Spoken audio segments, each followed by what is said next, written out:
Welcome, everyone. We are going to get started here in just a moment. Here in Houston, we've lost power several times today. So, hello, Rob. I'm glad you made it in spite of our Yeah. pandemic-related technical issues. Oh my gosh. I think I am eating my own coffee, my own cooking, because I've been telling people for weeks, you just got to be flexible. So this morning we ran around, we got lights set up. My entire family was part of the operation. We got a generator running, so we have just enough to keep us going. And Which is for anybody who's on right now, I have to apologize. Normally I do this, I have a studio set up in my office and it works perfectly. So if we have kids or family walking behind me, or if the power just comes back on and you hear all kinds of beeps and buzzes and stuff, that's what has happened. well, this is how all of us are having to adapt in this time of crisis and change. But I'm excited to have you and our expert sales and business development leader on the call. And we've got folks that have come in. So we're going to get this party started. Awesome. We are transitioning control of the slide deck to you. So that's perfect. And that's our start. And really, we're just starting with, where are we today? You know, we know down here in Texas, we're starting to move out of the sheltering in place. And really for organizations and for salespeople and sales leaders, it's important to start preparing for the bounce. Exactly. Mm-hmm. So Yeah, I want to introduce our sponsors real quick, and then I want to make a proper introduction of you and what we're going to learn today. And then since I'm running the slide, you just help me stay up. So yeah, I'll probably do one of these if you can see my hand. Move the slide. Awesome. Yeah. Awesome. Well, welcome everyone to our virtual summit, Leading in a Crisis, Actionable Business and HR Strategies for Navigating Crisis and Change. My name is Anissa Avon, and today is about preparing for the bounce, how to sell in difficult times. I want to very quickly say thank you to our sponsors. The David Whitmarsh and the Whitmarsh Consulting Group have truly made a difference in our ability to pull this summit off, and their team of multi-channel marketing experts and HR specialists, information technology consultants, are just top notch. And so thank you to them. I also want to say thank you to Insperity, HR that makes a difference. I reached out to Insperity and said, this is what I want to do for our clients. Would you be willing to sponsor? They threw in immediately. And when I went back and said, well, what do you think about giving something away to folks that join us? They thought about it, and they put together this really incredibly valuable, labor-intensive, free financial analysis report and debrief for any HR department. We know in 2020, you came into 2020, the economy was looking great. We all had our budgets ready, and now mid-March, everything's out the door. So this is very timely. If you are looking at a completely disheveled strategic plan for you and your HR department, don't hesitate to take advantage of their free offer. You can learn more and check that out at turnkeycoachingsolutions.net HR report. When I reached out to my team and I said, we know a lot of our clients and a lot of our friends and peers are going to really be struggling during this time. What can we do to help? So I partnered with folks like Mr. Thompson, sorry, had a moment there. We've had so many blinking lights this morning. My brain might be one of them. So reached out to Rob Thompson and some of our other strategists and said, what can we offer? How can we help? And so we put together a data-driven crisis strategy component of our more formalized strategic planning process. And instead of putting a price tag on it, we just decided to make it name your own price. What do you need and how can we serve? And how can we partner to get through this difficult time together? So do check that out, turnkeycoaching solutions.com/crisis-management-strategic-planning-consultants. So a little bit about me and our summit. My name is Anissa Avon. I am the CEO and founder of TurnKey Coaching and Development Solutions. We are a full-service learning and development solutions provider. Everything from outplacement services to virtual training to career coaching and coaching services to leadership development, team development, and we're proud to be the sponsors of our summit. The summit was something that has really been a labor of love. My team, even more than me, really joined forces to pull this off in a matter of 6 or 7 days, what typically would take about 90 days. I encourage you to come back and see who our speakers are that we're adding every single day. We've got 40 experts and counting, leading in a crisis. TurnKeyCoachingSolutions.com and check out what we're doing all through May. So now I am super excited to introduce you to Rob in our talk. Rob is the CEO of TrueCore Business Development. His motto is all about transforming organizations using proven practices, sales enablement, recruiting and sales training, and business development. Rob is one of our primary partners when it comes to sales and business development. He has an MBA from University of Houston right here in my backyard. And Go Cougs. yeah, and, exactly.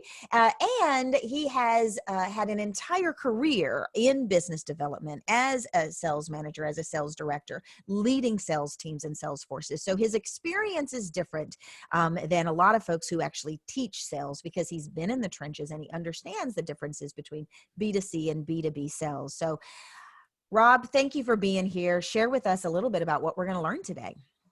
Absolutely. We're going to kind of start with some of the facts. Then we're going to go to some of the 3 things that you need. And then as promised, we're going to cover 3 actionable steps that you guys can take either individually or as an organization to move forward once we start coming out of this pandemic. And we already are. People are starting to make calls and be more proactive and redeveloping a pipeline because really at this point in time, you need to either start preparing for the bounce or preparing just to give up. And that's what we want nobody to start doing right now. Amen to that. So we're going to jump right into sales. I got in trouble a couple of weeks ago because I commented on a friend of mine's post on LinkedIn, and he was talking about sales. And I just put out there that if you're a mediocre salesperson and you have 50 opportunities in your pipeline, you're going to need to have at least 100 just to be at your current level of mediocrity. And if you really want to succeed and not get fired over the next couple of months, you probably need 150 or more. And that's just the reality of what we're going to come out of and what we're into today, because everyone is clamped down, holding everything really tight, and not making a lot of decisions right now. So it's really dealing with the challenges and going back to being a salesperson or managing an organization to make sure that your salespeople are motivated to do just that. So the next slide, what some of the challenges we're going to see is selling is just going to be a lot more difficult. Sales cycles, if you're familiar with that, is going to be a lot longer. Your win rates are going to get smaller. So if someone has something in their pipeline, they say it's a 60% chance that it's going to close, you may want to discount that a little bit. Selling value is more critical now than it has been.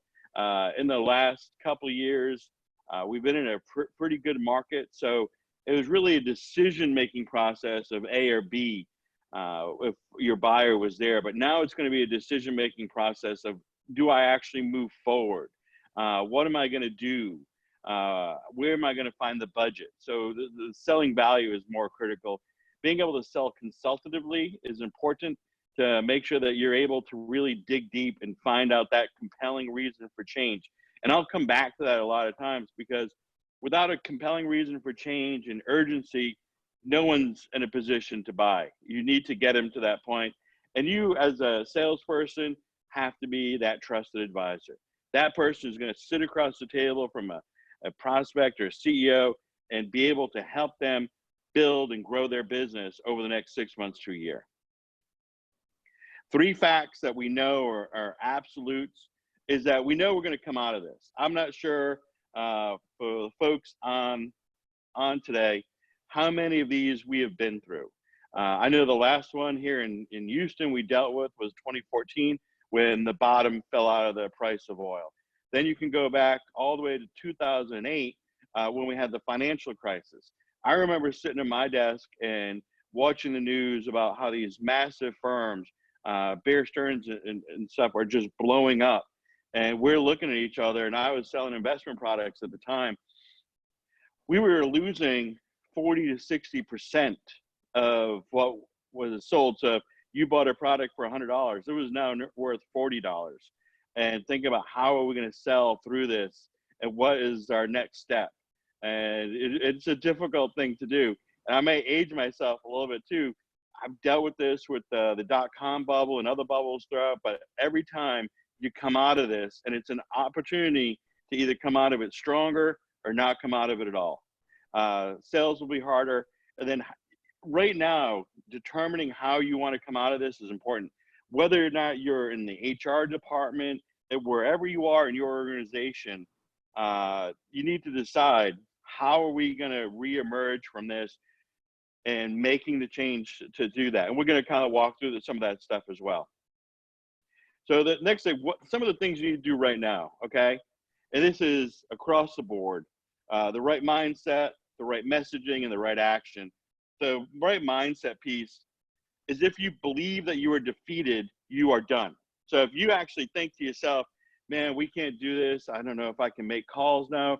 A lot of the conversations I've been having over the last 3 to 6 weeks have been with business leaders and even individual salespeople to say, listen, we're going to get through this. You're going to be okay. Don't have this defeated mindset, because if you do, then you're done. Yeah. So, one thing I want to mention real quick is occasionally, if those of you who have just come on the call, thank you so much for joining us. Rob did have some issues this morning. His electricity went out. So we are making do, as all of us are. And occasionally, Rob, your audio seems to be going in and out. But you're fine right now. So folks, if you're with us and you miss something, or if your audio goes out, send us a note in the chat box. The other thing I'd like to say for folks is, if you have a particular question or a particular challenge related to sales, don't hesitate to let us know, and we'll work that into the conversation today. We want to make it real and valuable to you. Perfect. Yeah, just I can see the chats as they come across, so it's important. I'm going to tell you guys, I'm not sure how many of you know about Anne-Marie. Anne-Marie is a police officer here in Stafford, Texas, not far from where I live. Anne-Marie was also a Olympic boxer, and then joined the Marines before she became a police officer. One night while she was on patrol, she pulled over a group of gangbangers, she called them, right on Murphy Road in Stafford, Texas, if you know where that is. And when she approached the vehicle, they shot her 3 times. One of the things she did, she got shot twice in her vest and once in the face. Now, I don't know about the rest of you, but for me, the minute I get shot in the face, I'm laying on the ground and not even thinking about what I'm going to do next. But Anne-Marie, because of her training and because of her mindset, she talks about this. And if you get a chance to see her, she's awesome. She talks about how she had been battle trained to assess her situation, her body for shock, to see if she could continue to fight. And she did. She got back in her cruiser and then followed these guys all the way up to where City Center is today until reinforcements arrived, and she was able to settle down, get medical treatment, and they were able to capture these 3 guys. So that's a prime example of mindset, whereas if you think you can't, you won't. And her main message that I got when I met her and heard her speak was that you can only go, your body can only go where your mind will take you. So if you're not telling yourself here that you're able to do it, you won't. And this brings up what we talk about, the self-fulfilling prophecies and your beliefs and your judgments and actions. Like, it's a little simpler example for business where we kind of talk about millennials, and it's a circular format. And you guys can get the slides, so I'm not going to go into a ton of detail on some of these slides. And examples of your personal life is the beliefs that you have will actually drive your judgments and will lead you to make decisions or not make decisions or actions that will impact you, not only from a sales perspective, but even from a business perspective. So, Anissa, I wasn't sure if you want to add on that. I Yeah, don't know if you know her, but it's a I great story. don't know her, but I do understand the value of what you're sharing. I understand that mindset is everything when it's about the bounce, when it's about finding that resilience. And you're probably going to get into this in a little bit, but just in case, I'm going to ask the question now. Yeah. Part of what we're looking to do is share with individuals who are responsible for business development, as well as their managers who are responsible for inspiring those who will be on the ground making phone calls, knocking doors in ways perhaps they haven't in years. And also for our HR peers that are on the call. What can you, if I'm not the person that has the mindset to change, how can I support those who have to get in the right mindset? Great question. And that is probably one of the most critical items that everybody in the organization can do. There are going to be days when individuals may be on a call and their child interrupts them or their dog is in the background, and understand that's going to happen. That's the understanding piece. The other piece for sales managers and managers, even for work from home people, it's critical that you're staying in front of them on a regular basis. I know people are hesitant to want to be micromanagers, but doing like a 5-minute huddle in the morning and the afternoon really is critical right now to help keep people focused on the reality that you're working from a remote location. You may or may not be comfortable with it. We're all dealing right now with a lot of personal mindset issues like, am I going to get through this? How are my kids doing with school? How is what's going on with my spouse's job? There's a lot of stuff going on with people. And I think once we start to emerge from this and we look back, there may be some individuals that carry this forward. And we were talking with a group last night about this low-level PTSD that people will carry from the pandemic and continue to carry it forward. It's just the way we're going to kind of walk through this, and being understanding, opening up to people. I know working with Anissa, we work a lot on the DISC stuff. Identify what that is. If you don't know what your DISC styles are for the people that work for you and how they like to be approached and work with, that's critical, not only for your salespeople, for the entire team. And that it also is one of the things that we've been working with individuals on. So when they're reaching out to a business owner or somebody, they kind of can make that assumption and then jump to work with them in the way they'll want to be worked with. Yeah, very good. So, yeah, and then we'll talk about the right message, and I'm going to have you click on this in a second. The right message is critical. Where we are right now is, and we're sitting here the other night, my wife and I don't know if you guys are seeing the same thing, but all the car commercials are basically the same. And she looks over at me, she goes, these commercials are ridiculous. And I tend to agree with her. It's like all the same thing. So the messaging is critical, because how do you convey value to people who are scared, unable to move, they're worried about life, they're not sure what's going to happen. Some business owners I'm talking to, they're 3 to 6 weeks out from having to decide what they're going to do. Even if they get the PPP loans and everything else, they're in a really tight spot.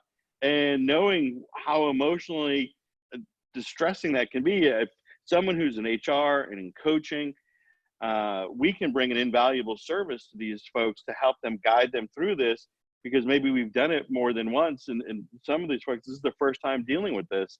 And just having a guide to help them through this is critical. And then for also knowing that at some point, you can't keep doing it for free, but you got to at some point ask, okay, we're bringing value here. We got to come up with some arrangement on how we can trade value for money as well. And it's just the nature of commerce.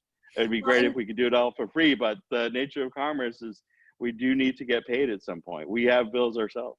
Well, and I think something is interesting about what you're saying, that if we take a high level and look down on it, what you're also sharing is that many who are responsible for business development right now have to look at their standard contract. They have to look at their revenue model. They have to look at their profit model and say, are my clients, are our customers going to buy the way that they did in January 2020? And if the answer is no, what you said earlier about adding value, there's got to be significant value. We have some clients who are like what we're doing, name your own price, or buy it if you like it, or pay me down the road. There's so many ways to be creative. It may or may not keep the doors open, but what we know is that offering our services at the exact way we did at the beginning of the year, we know for sure is not going to work. Is that a fair statement? That's absolutely spot on.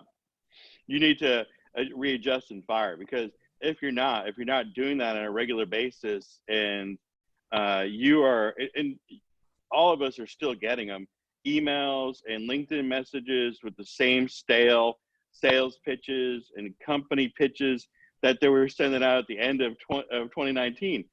I just shake my head like, who is still doing this? Like, where are you? You know, you got to adjust to where we are today and where people are, and the messaging is critical. Now, Anise, where are we on? I don't know. I normally have a clock in front of me, so I want to make sure you're going to keep me on time here as well. Yes, absolutely. We've got about 30 minutes. Yep, 30 minutes. Okay, good. Let's play this clip, and we're going to skip the next one, okay? So you can just play on this, and everyone can get a great laugh at this. We all need to stick together. For years, we've been there, supporting you every step of the way. In tumultuous times like these, we want you to isolate, stay safe, and remind you that we're still open for business, and that you should continue to purchase our products and feel good about doing so. You can now, in the year 2020, purchase from us online. And if you need to come into one of our locations, we've finally begun cleaning our disgusting stores. We've taught our staff how to properly wash their hands for the first time, and they now will no longer grab your face or try and touch your teeth. In addition, when you make a purchase, we want you to feel secure financially. So if you can't continue to make payments, we'll give collection agencies your social security number, one digit at a time, and read slowly to give you more time to make a run for it.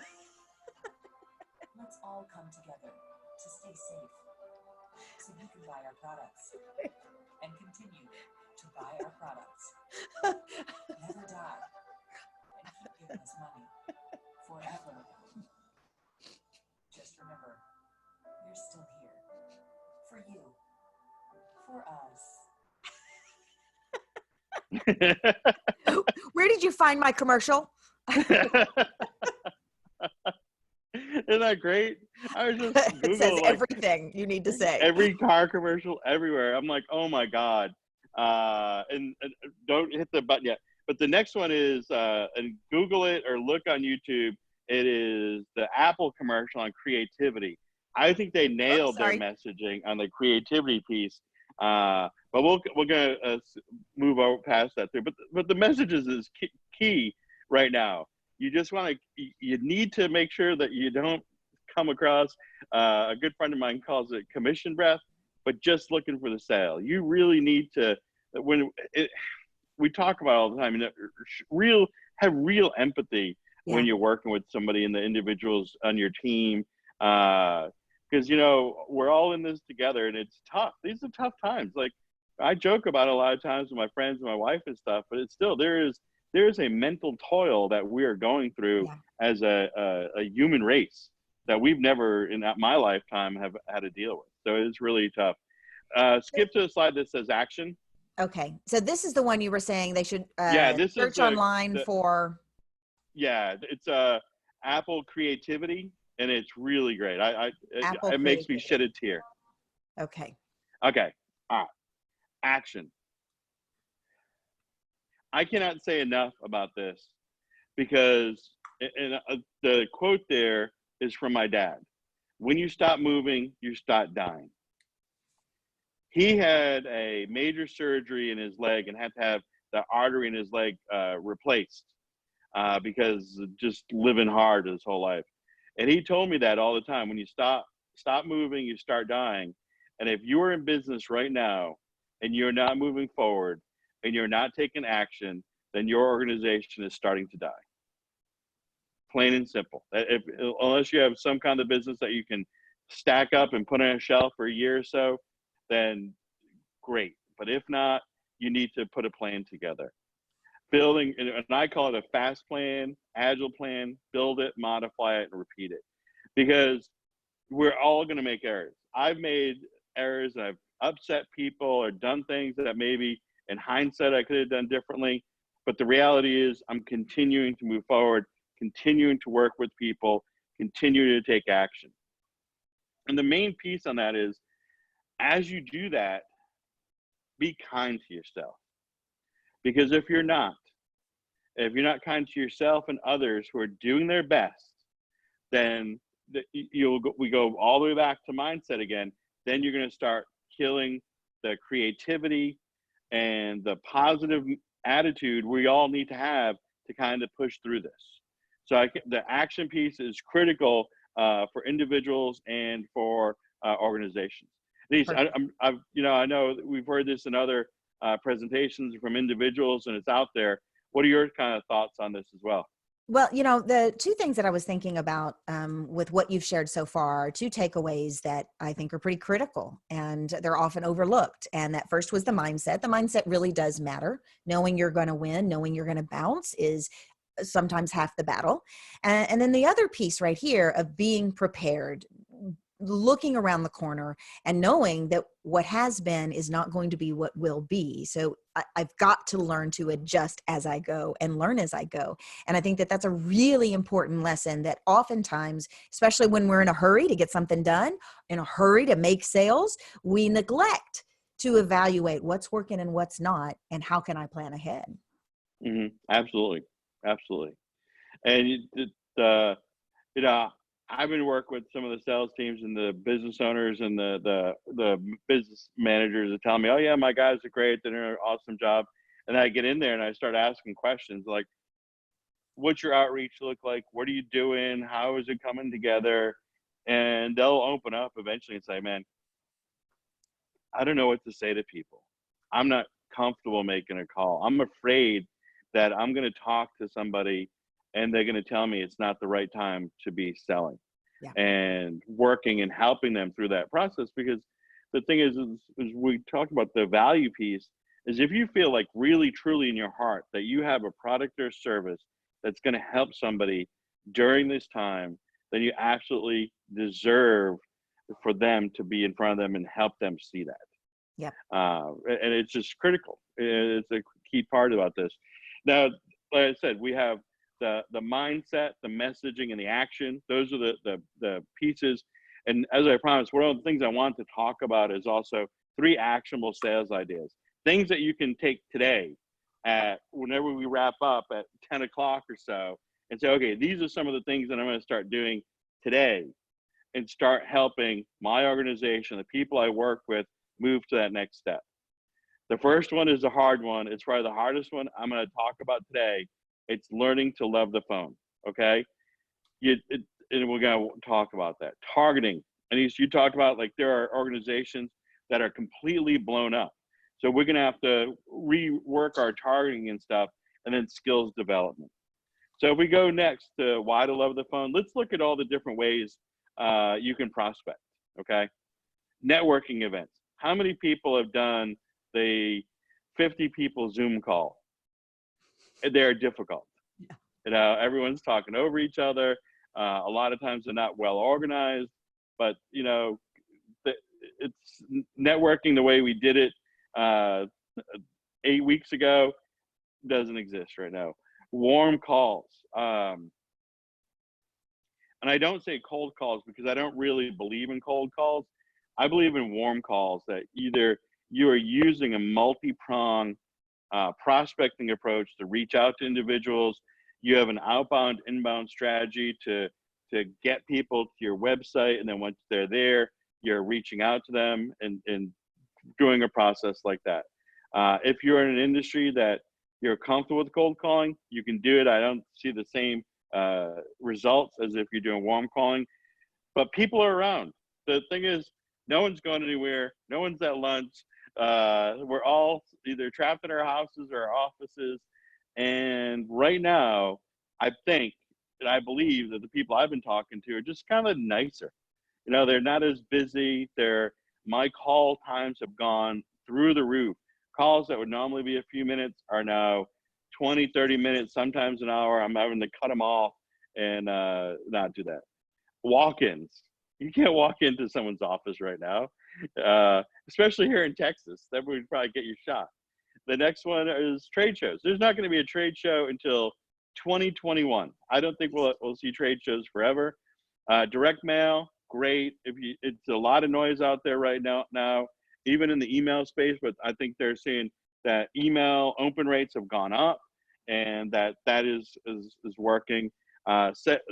Speaking engagements, where are you going to speak? We do these kind of things, the educational seminars, and we're virtually only. And if this is something that you're comfortable with, great. If it's something you're not comfortable with, you need to start getting comfortable with it. If you were not comfortable being on video 8 weeks ago, just get past it and start getting comfortable being on video. Yeah.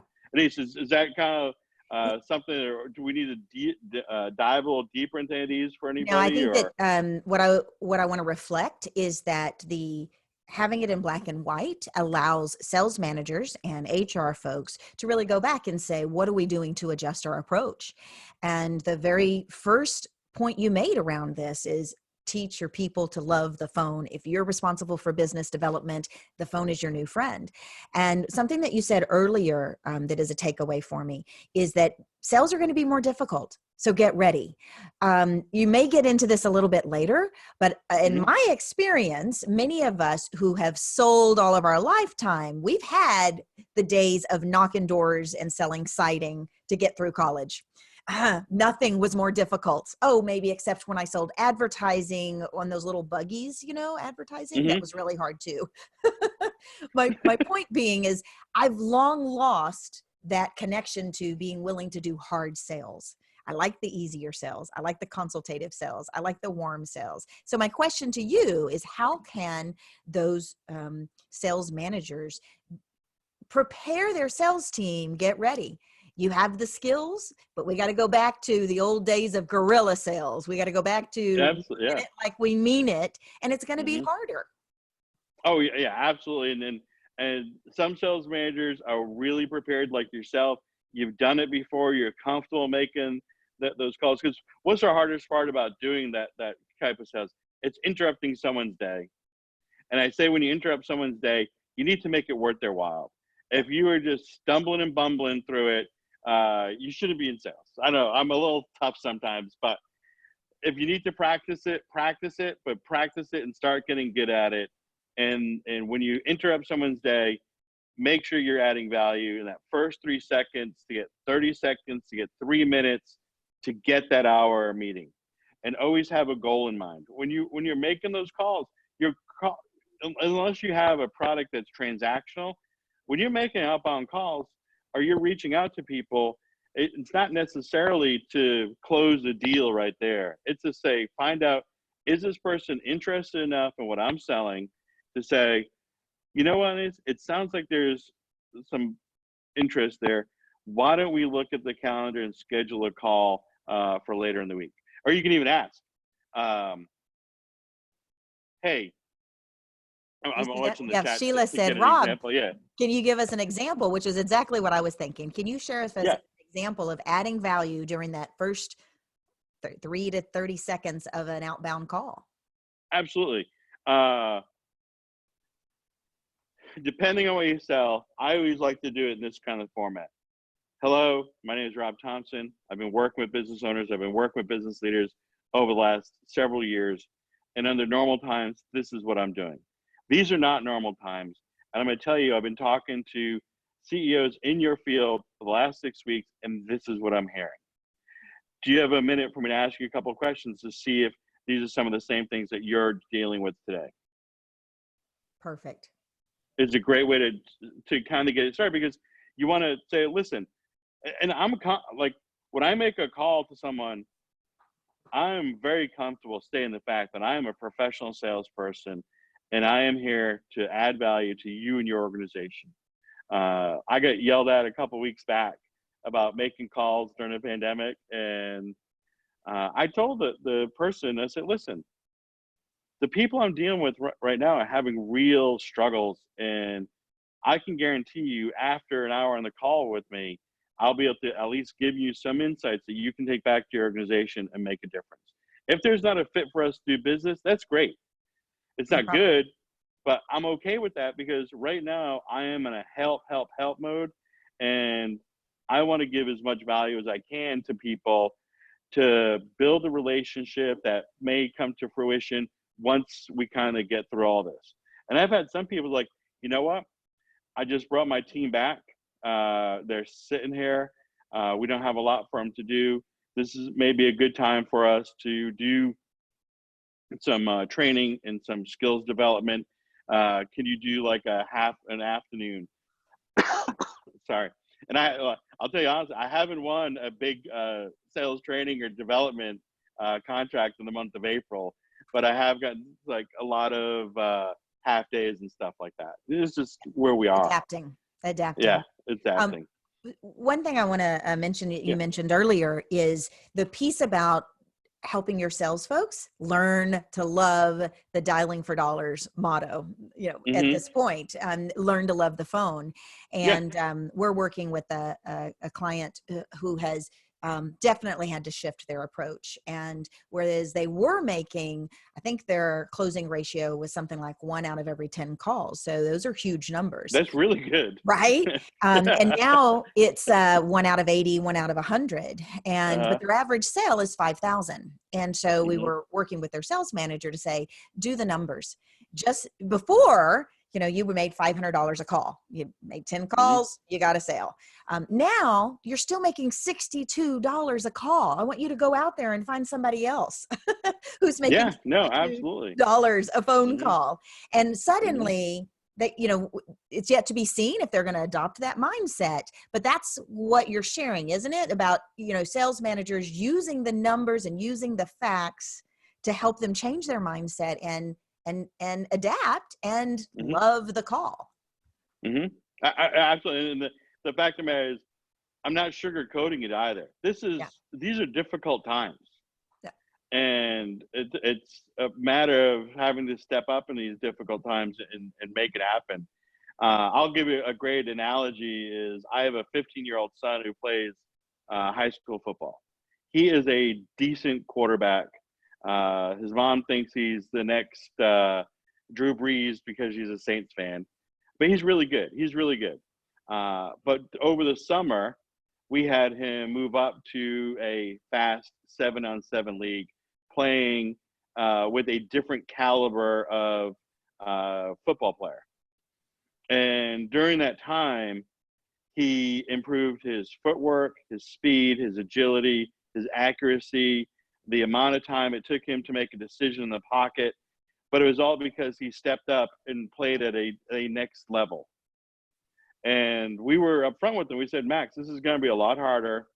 He was fired up about it. He had the right mindset. He went into it.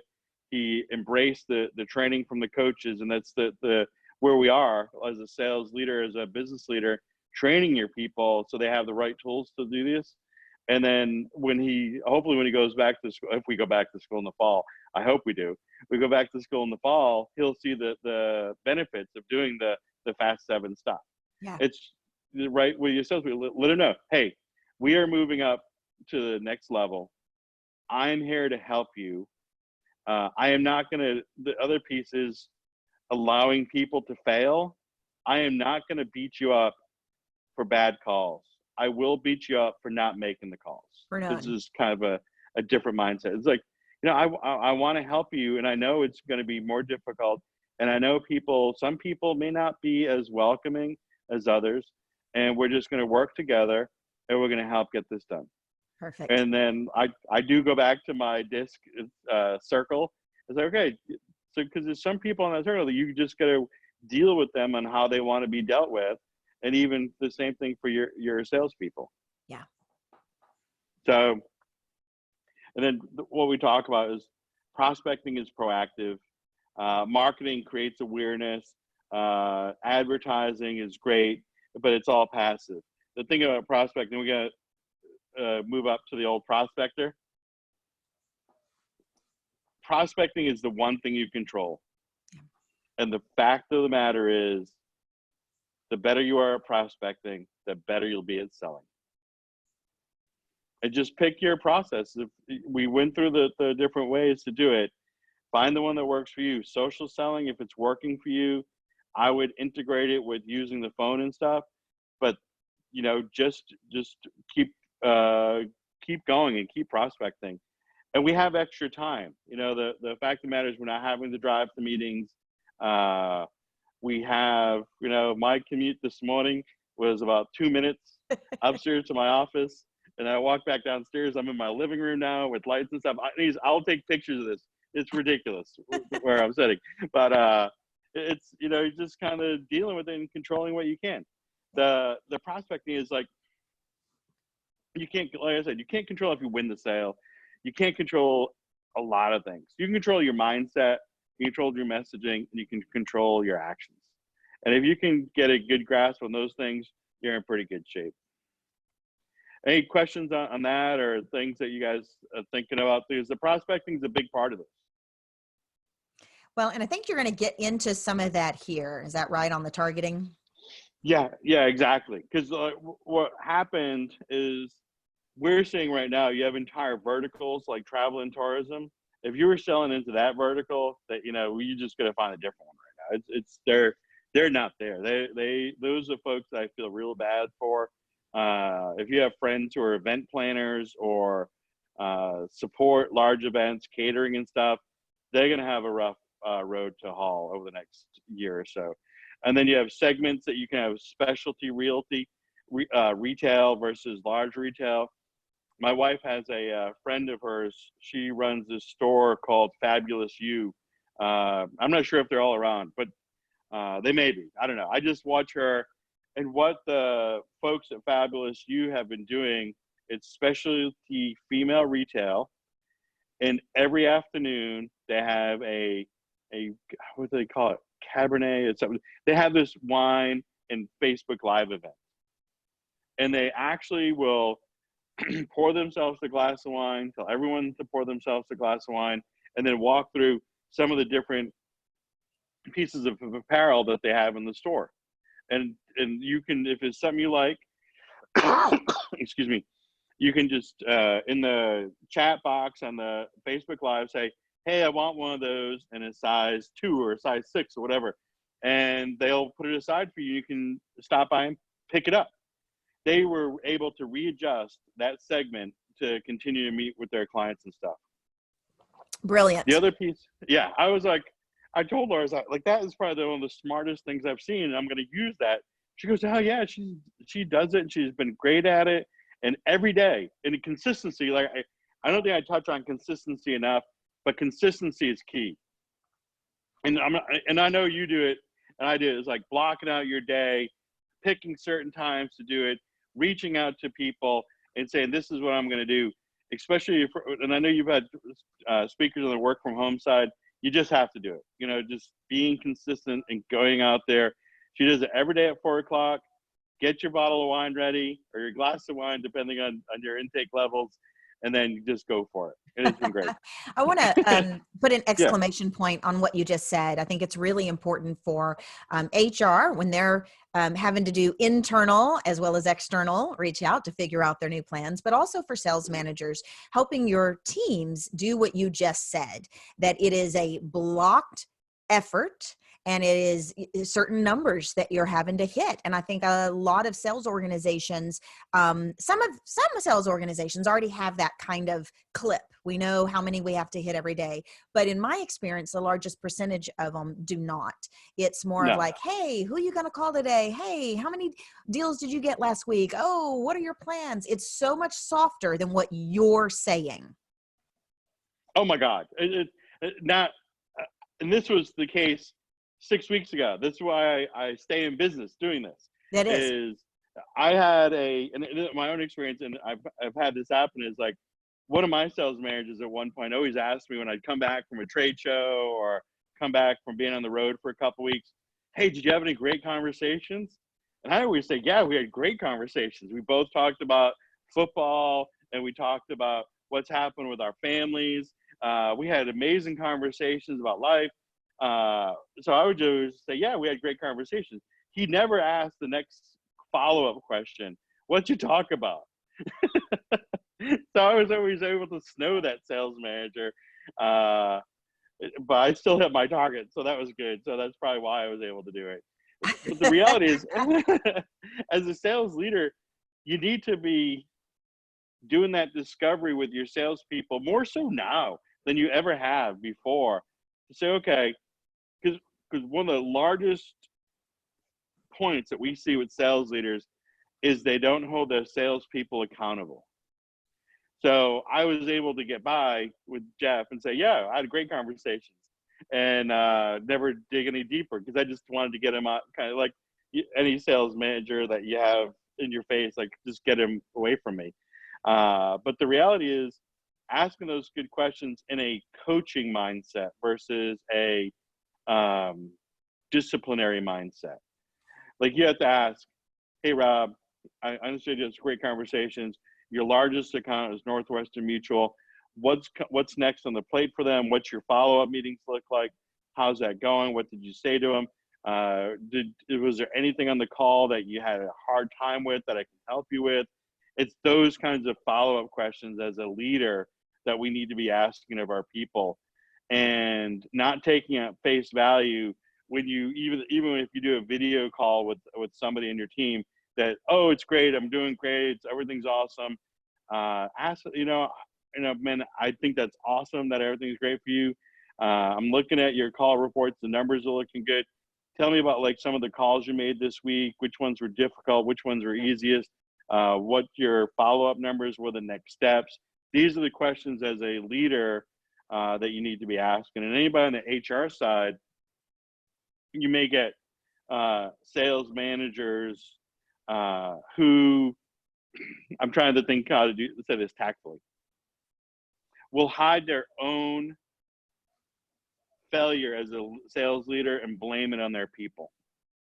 So as a HR person, as somebody who is managing sales leaders, to ask them, so tell me about the conversations you're having with your sales team. How deep are you going?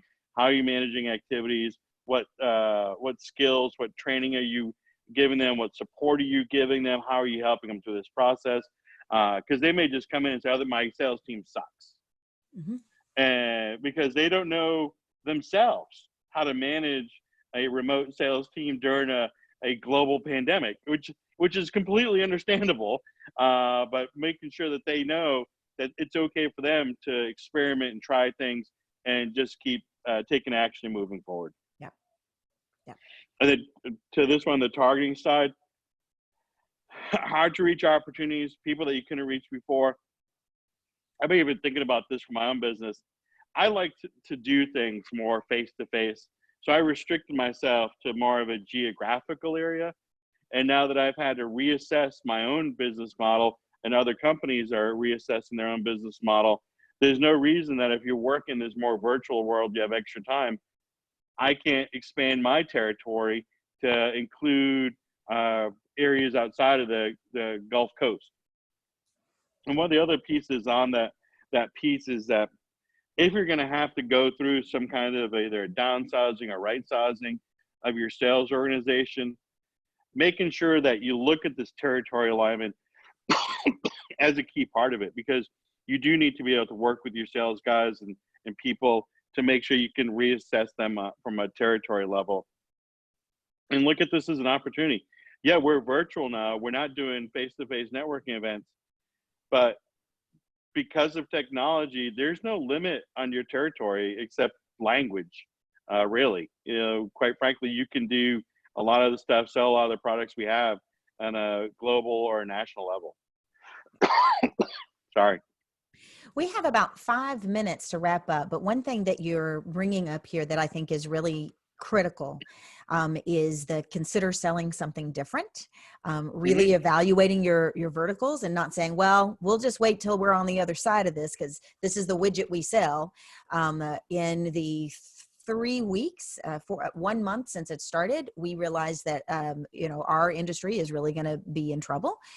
So within a week, we had created some strategies to reach out to some joint venture partners that offer things that our clients will need that we previously didn't have. And we've negotiated, I think it's 4 contracts now, to be of service to our clients through others who provide resources like compliance.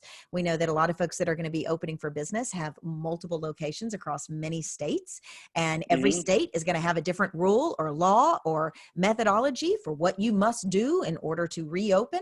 And who in the world has time to keep their finger on the pulse of the new laws? So, we partnered with a PEO to bring that forward. And that's just one of those examples.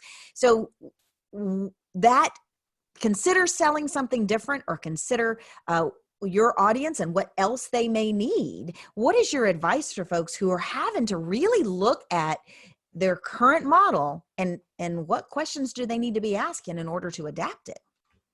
A great question. And I have this conversation a lot of times with people. I ask them, what do you do best? What is the thing that you are best at? And the thing that you're most passionate about? And then see if then we match that to a need. And if there's an actual need out there for what you do best, let's focus on that. If you have a lot of different things that you were selling in the past, if you had a lot of different perspectives on the market, and figuring out what you do best. If what you do best is, in your case, bringing together, like you run a coaching company and helping organizations that way. But really, one of the things you do best, and from my perspective, is you pull together a lot of different resources and make them available to your prospective clients. And that's one of the things you guys did. You went out there, you said, okay, you may not ask that question, but what do you do best? We pull people together and we help our clients. Yeah. So, if you can find something that what you do best, great. Yeah. You may not. The reality is I have one company that sells custom screws and bolts. Yeah. Okay. It's a very, very, very succinct company, and they happen to do it in the shale field. I was like, okay, we really need to think outside the box now, right? What other segments or what other verticals can use what you're selling? Can you reach out to these some of the companies that were being pulled into do ventilators and stuff like that? Because you have really detailed machining ability, and there may be other groups that have that. And that's, I've been to talk to them this week, but that's one of the things they're doing is what they're doing is reaching out to a different category to say, listen, we have these very specialized screws and nuts and bolts and stuff that put things together that can withstand the rigors of the oil field. Do you guys have a need for this kind of stuff as well? So it's really just reassessing everything you do. Yeah. Like I said, I'm going more virtual. We all are. And then working through that as well. I'm going to talk about skills. The skills piece is, I use golf as an example because I hate golf, and I tried it for many years. And then one day I was on the tee box. I came down a little behind the ball, broke the driver. I put everything in my bag, and I haven't played in the last 5 years. I'm just done with it. But people always give you this general advice when you're playing golf. Hit it down the middle, keep your head down, take a full swing. But the reality is it's not that easy. And you need to go next slide. It's the same with some of the sales stuff. And here's some real simple stuff that people can start to think about. And that first sentence is the key. If you use a present, demo, quote, proposal-based approach to selling, you will fail. Okay? What does that mean? Is a lot of times, and I stumble through this because I'm shocked at how many organizations use this as their sales process. They get a call, they say, okay, I have a sales meeting with a prospect, and here's my 30-page slide deck that I'm gonna walk them through on how great we are. And then I'm gonna show you a demo of our software, and I'm gonna tell you how much it costs, and then give you a proposal. They've never once stopped and done any level of consultative sales. What is it you need? And one of the two things I said at the get-go is what you need to get to as an organization to sell your product is a compelling reason for change and urgency. And if you can not identify that, and you continue to have that presentation demo mindset, then you are going to have a very difficult time here in the next year or so. And just to give you some statistics on where we are, this was pre-COVID, right? Only 15% of salespeople have all four of the key strengths to kind of pull this off. So the skills development is a big part of it. Having that consultative approach, asking the right questions, bringing value when you're selling with a sales individual, and even bringing value as any part of the organization. Right now, if you're any part of a large organization and you're not bringing value to the other parts of your organization, there's someone who's sitting there ticking and tying numbers to figure out if they need to cut people in an organization or offshore things or outsource things, that they're going to look at people and individuals that aren't bringing value. Thoroughly qualify. There is a lot of times salespeople have this need to be liked, so they just keep friends and relatives in their pipeline that are never going to close. Sales right now has to be a process of quick no's. A no is as good as a yes, because it gives you the strength to move forward and find somebody who has that compelling reason for change. Don't waste your time on someone who doesn't have the needs or the ability to move forward. And then finally, having a staged model-centric approach, having a sales process that you follow that starts with some form of discovery is key. You have to find that need, and then you can go from there. Yep. Wow. And that's, yeah, so the skills development piece is a big part of it. So like the three things, like I wanted to make sure, like I absolutely hate presentations where people just talk about pie in the sky stuff and don't give you anything at the end. But three things you guys can do. Anybody who listens to this, you can do it today. Change your focus on how you're prospecting, use the phone. The other piece is look at your segments. Make sure you're selling the right thing to the right people. And finally, the skills development piece. Like, yes, I do sales training, but a lot of this stuff, you can find it on YouTube. Just search how to do consultative selling. Look for Brian Tracy. This is all stuff that you can easily get on YouTube or whatever and really figure this out and help move the needle. And folks, for those of you who are still with us, share with us what your takeaway is. Just one or two things that you learned. The takeaways for me are definitely about mindset and readjusting the message. They're also about reevaluating our sales process. The consultative approach, fortunately, is something we're pretty good at. But are we good at it in this new environment? And that's something that I think all of us could benefit from reevaluating. I want to make sure that folks know how to get a hold of you. I also know that you had, I'm looking for, where is it? You had prepared a gift or a freebie for our folks. Yeah. So let me make sure that I get to that slide for how folks can get a hold of you. There we go. Tell folks about how to get a hold of you, as well as why they might reach out to you and the freebie that you are offering. Oh, absolutely. I think right now, what I've been doing is just having a lot of conversations with sales leaders and business owners and stuff. Give me a call. My number's 281-725-7663, or shoot me an email or a text, and we can schedule time to get together, 60, 90 minutes, and just talk about what's happening in your sales organization. Share with me some of the challenges that you're having there, and then we can help you develop a plan forward that you can start working with immediately with your organization to help you get through this. My goal is to try to help as many people as possible through this, and the more I do that, the better off I think I'll be in the long run. A big believer in karma, so hopefully it all comes back in the end, right?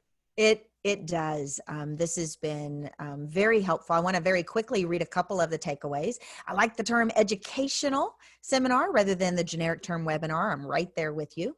My takeaway was to take a moment to shift gears and change my approach with conversations with our leads. We need to recognize that things have changed and our communications needs to change with it to add value to the conversations and offer support customized to the new changes.